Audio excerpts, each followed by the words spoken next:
Novembre 1922.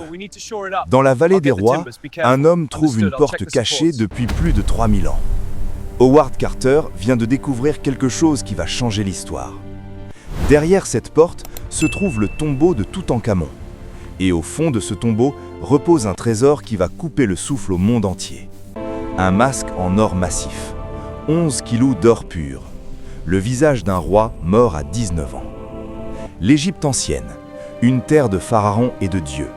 Une civilisation obsédée par la vie après la mort. Pour eux, mourir n'est pas la fin, c'est un passage, un voyage vers l'éternité.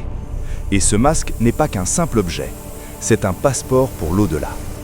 Toutankhamon monte sur le trône à 9 ans, un enfant roi dans un monde de complots et de pouvoir. Son règne ne dure que 10 ans, puis il meurt, jeune, trop jeune. Les circonstances restent troubles. Accident? Maladie? Meurtre? Personne ne le sait avec certitude. Mais quelque chose d'étrange se produit après sa mort. On l'enterre rapidement, on scelle son tombeau, on efface presque son nom de l'histoire. Les pharaons qui suivent veulent faire oublier son existence. Pourquoi? Le mystère reste entier. Des siècles passent, des millénaires. Le sable du désert engloutit tout. Les pillards fouillent la vallée des rois. Ils vident les tombeaux un par un. Ils volent l'or. Ils profanent les momies. Mais celui de Toutankhamon reste invisible, caché, protégé par le hasard et le temps. Puis Carter arrive. Il cherche depuis des années. Il creuse, il fouille, il refuse d'abandonner. Et un jour, ses ouvriers découvrent une marche taillée dans la roche, puis une autre et encore une autre. 16 marches au total. Elles mènent à une porte murée. Carter perce un petit trou dans le mur. Il glisse une bougie à l'intérieur. La flamme vacille. Et dans cette lumière tremblante, il voit des choses extraordinaires. De l'or, partout. Des statues, des coffres, des trésors empilés jusqu'au plafond. Mais le vrai trésor se trouve plus loin, dans une chambre secrète, protégée par 4 sanctuaires gigantesques emboîtés les uns dans les autres, comme des poupées russes en or. À l'intérieur, un sarcophage en pierre. À l'intérieur du sarcophage, 3 cercueils. Le dernier est en or massif. Et dedans repose la momie du roi. Sur son visage, le masque. Quand Carter le voit pour la première fois, il reste sans voix. Jamais il n'a vu quelque chose d'aussi beau, d'aussi parfait. Le masque pèse plus de 10 kilos. Il est fait d'or battu, martelé à la main avec une précision incroyable. Les yeux sont en quartz et en obsidienne. Il semble vivant. Il vous regarde à travers les siècles.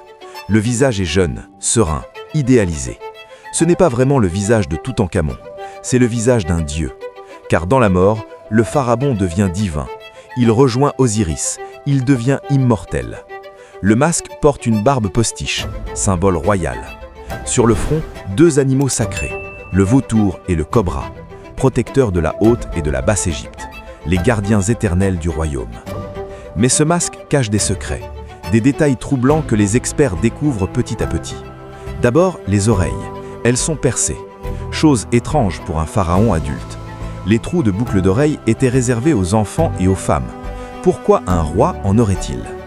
Certains pensent que le masque était peut-être destiné à quelqu'un d'autre, une reine, Néfertiti peut-être, puis modifié en natte pour Toutankhamon. Ensuite, les inscriptions.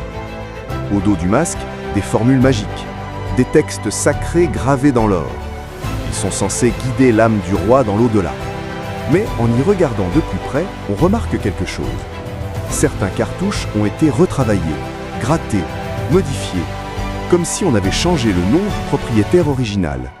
Et puis, il y a cette ligne de démarcation, une différence de couleur dans l'or, presque invisible, mais présente. Comme si 2 parties du masque avaient été assemblées. Comme si on avait pris un visage prévu pour quelqu'un d'autre et qu'on l'avait adapté. Pourquoi ?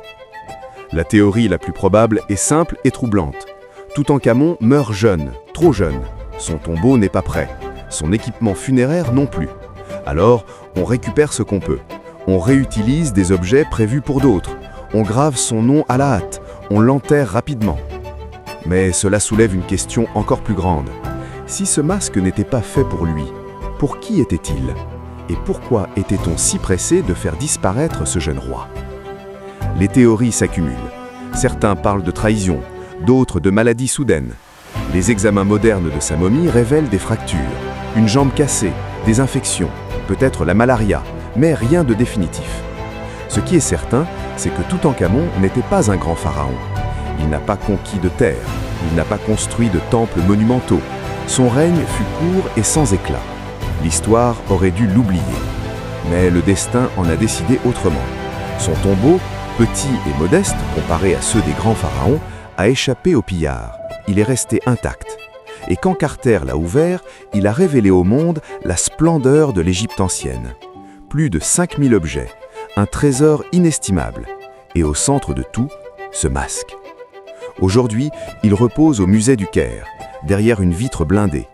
Des millions de personnes viennent le voir chaque année. Il reste là, fasciné, hypnotisé par ses yeux qui traversent le temps.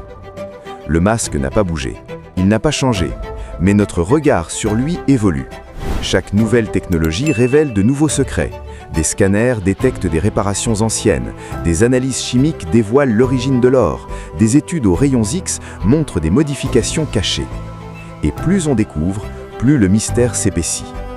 Était-ce vraiment son masque? Qui l'a fait? Pourquoi tant de précipitation?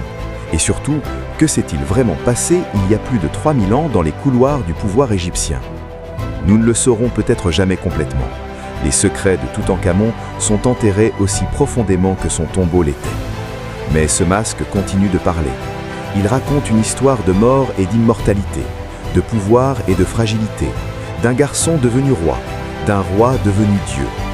Il nous rappelle que même les plus puissants ne sont que poussière, mais que l'art, lui, défie le temps, que la beauté traverse les siècles, que même 3000 ans plus tard, un visage en or peut encore nous toucher au cœur. Toutankhamon voulait l'éternité. Il l'a obtenue, mais pas comme il l'imaginait. Son nom résonne à travers le monde, son visage est connu de tous, et ce masque d'or, fabriqué pour un voyage vers l'au-delà, est devenu le symbole même de l'Égypte ancienne. Un roi oublié par l'histoire, redécouvert par hasard et immortalisé par 11 kilos d'or pur qui continuent de briller dans l'obscurité du temps.